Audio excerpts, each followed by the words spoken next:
I'm P.A. Moore. I'm the author of Courthouse Cowboys. And I'm going to talk to you today about the prologue of that book, which is the opening. Why a prologue, first off? Because it sets the scene for the rest of the book.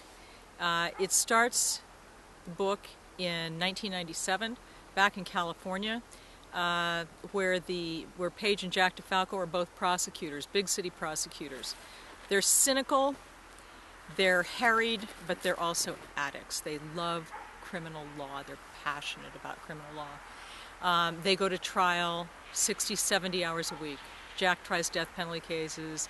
Paige tries domestic violence cases, homicides, sexual assaults. But at the same time, Paige is burning out. She's got these little kids at home. She's trying to do it all, as so many women do. So the scene opens, the prologue opens with Paige in court. She's going to do a preliminary hearing with a lawyer that she doesn't much care for, down in court with a man who has taken a hot knife that he's heated up over the stove and burned the tattoo off of his wife's left breast that had his name on it. So she can't stand the guy.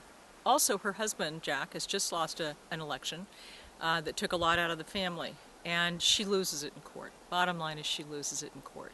She tells this lawyer to F off, gets right in his face. And once that happens, she goes ahead with the preliminary hearing. She gets the holding order on the guy, so she wins. But as she walks out of that courthouse, she realizes that she's losing it. She just can't do it anymore. She can't keep it all together anymore. She's sick of crime, she's sick of autopsy photos, she's sick of dead bodies and crime scenes and macerated eyeballs and rape and everything else. So she drives to the courthouse, to the big house, and she confronts her boss and she says, "I'm done, I'm out. I can't do this one more second." He tries to talk her out of it, so he agrees to switch her jobs. She gets back in her car, she drives back to their suburban home thinking, what have I done?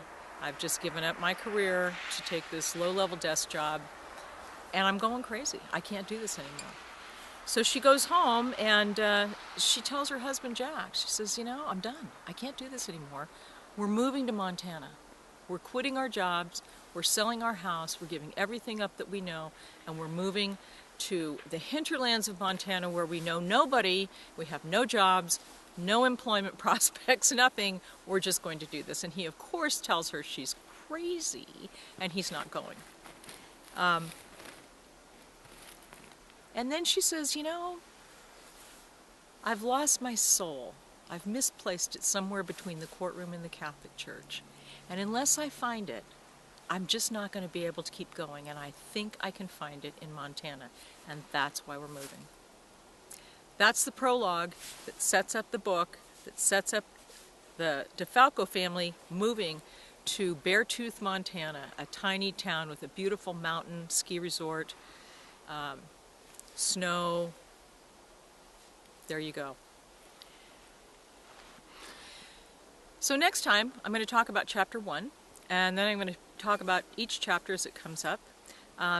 If you blog in or write me questions, I'm happy to answer those about the process of writing and how I put the story together, how I write, where I write, how many pages a day I write now that I'm an author, as opposed to being a full-time lawyer.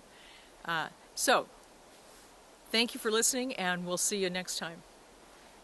All these updates you can find at courthousecowboys.com. Thanks.